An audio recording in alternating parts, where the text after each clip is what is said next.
क्योंकि मैंने तकरीबन 20 वर्षों के बाद मैं प्ले कर रहा हूँ। मैंने आखिरी प्रस्तुति पुरुष की ही की थी और वो भी सन 2000-2001 के आसपास। मैं फिल्म अभिनेता तो हूँ ही, लेकिन मैं एक रंगकर्मी भी हूँ। तो जब ये डिजिटल प्लेटफॉर्म पर ये चीज़ लेकर आए तो मुझे लगा कि नहीं, इस चीज़ को निश्चित रूप से करना चाहिए, क्योंकि ये हमारी मात्र संस्था है। और जिस इंसान की सोच इतनी घटिया और छोटी हो, उससे कोई क्या कर करे? तो माफ कीजिए, मुझे आपको जवाब नहीं दे। जैसा कि होता है कि नाटकों में अक्सर आपके पास तैयारी के लिए बहुत समय होता है कि आप 30-30, 35-35 दिन रिहर्सल करते हैं। लेकिन चूँकि अब आप इसकी फिल्मिंग भी करनी है, आपको इसको शूट भी करना है, उस नाते हमें पूरी तैयारी बहुत कम समय में करनी पड़ती है। तो हमने इसकी 8 दिन रिहर्सल की और अब हम इसकी फिल्मिंग कर रहे हैं। एक्चुअली मुझे जब प्ले के बारे में सबसे पहले पता चला कि ऐसा ऐसा प्ले है और तुमको ये रोल करना है, मैं थोड़ी डर गई। फिर मुझे पता चला कि आशुतोष जी करना है, फिर मैं और डर गई। टू माय सरप्राइज आशुतोष जी को जिस तरह से मैंने बचपन से स्क्रीन में देखा है और मुझे जैसे डरावने वो लगते थे, पर वो वैसे बिल्कुल भी नहीं है। वो बहुत ही स्वीट है, वो बहुत ही अच्छे हैं। और जब आप इतने सीनियर एक्टर के साथ काम करते हैं तो कई बार वो इंटिमिडेटिंग हो जाता है, but he never let that happen. He made me comfortable from day one. वो इतने स्मार्ट हैं कि वो कुछ एक, अगर मैं कहीं किसी चीज़ में अटक रही हूँ, उनको फट से पता चल जाएगा कि अच्छा तुम ये इसमें अटक रही हो, इसको ऐसे कर लो, हो जाएगा। मुझे पर्टिकुलरली मेरे और जयश्री के सीन्स बहुत अच्छे लगते हैं, क्योंकि हमारी पर्सनली भी केमिस्ट्री बहुत अच्छी बन गई। तो वो हम सीन डिसाइड कुछ और करते हैं और जब करते हैं तो कुछ और करते हैं। तो I think most of the scene that I have done with her, I have enjoyed them to the core. कि गुरु गोविंद दो खड़े काके लागू पाए, ओ बलिहारी गुरु आपकी जिन गोविंदियो बताए। Rana ji is full of surprises. Whenever he comes to the sets or to the rehearsal hall, he will do something or the other.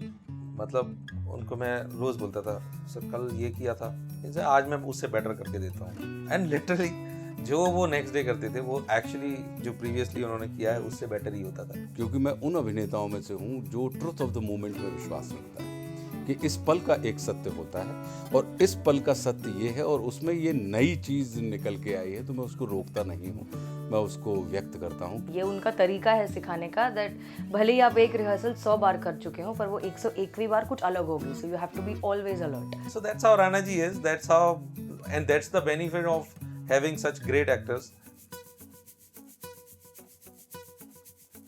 Saurabh बहुत अच्छा डायरेक्टर है, सुलझा हुआ है, एक काफ़ी अच्छा आदान प्रदान दे रहा है। वो आपको स्पेस देता है, जो कि मुझे लगता है कि एक एक्टर के लिए बहुत ज़रूरी है कि उसको एक स्पेस मिले, लेकिन एक गाइडेड स्पेस मिले। जो इसकी बारीकियां हैं सिद्धार्थ की, जानने की, समझने की। वैसे तो नाटक में उसके सिर्फ 3 सीन ही हैं, लेकिन तीनों सीन जिस तरह से लिखे गए हैं उसमें हर रंग आपको दिखेगा। और वो सब जो बारीकियां हैं उसको पकड़वाने में जो है वो सौरभ सर ने हमारी बहुत मदद की है। सौरभ सर बहुत सपोर्टिव हैं, उनको तो पहले से ही पता है कि मेरे क्या क्या लिमिटेशंस है और मैं क्या क्या कर सकती हूँ। तो उन्होंने उसको बहुत अच्छे से एडजस्ट करके और समझा बुझा के, कभी डांट वाट के जो है अच्छे से काम निकलवा लिया। क्योंकि हमने कहानी सेट की मेरठ में, तो हमें लगा कि मेरठ में कैसे घर होते हैं, कैसे जगहें होती हैं, कैसे किरदार होते हैं, वो कैसे उठते बैठते हैं। तो हमने बेसिकली घर बनाया है।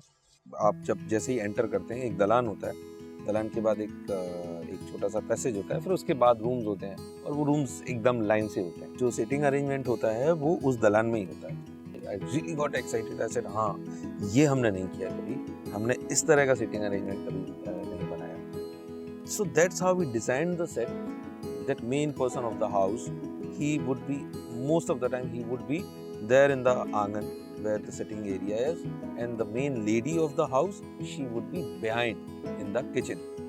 ये बेसिकली सिंबॉलिक था कि ये सिटिंग अरेंजमेंट है, ये यहाँ बैठक की जगह है जहाँ पे कि घर के पुरुष बैठ सकते हैं, औरतों की जगह हमेशा पीछे होती है। जैसे संचार माध्यम बढ़ रहे हैं तो रंगमंच का जो दायरा था वो बड़ा सीमित होता जा रहा था। तो थिएटर ने इस चीज़ को सेल्यूलाइट के माध्यम से, या ये कहें कि डिजिटल क्रांति जो हमारे समय में आई है, उस तरीके से इन तमाम क्लासिक कृतियों को जो प्रस्तुत करके आज की तारीख में इंटरनेट के ज़रिए या डिजिटल प्लेटफॉर्म के ऊपर इनको मौका दिया है कि वो रहेंगे फॉर्म प्ले के ही, लेकिन अब आप उसको टेलीविज़न पर भी देख सकते हैं, अब आप उसको अपने मोबाइल की स्क्रीन पर भी देख सकते हैं, अब आप उसको कंप्यूटर की स्क्रीन पर भी देख सकते हैं। तो नाट्य कर्म को भी इस डिजिटल प्लेटफॉर्म के माध्यम से थिएटर ने जो दर्शकों के हाथ में पहुंचाने का प्रयास किया है, वो अपने आप में बड़ा नायाब तरीका है और बड़ा आनंद देने वाला है और अभिनंदनीय है।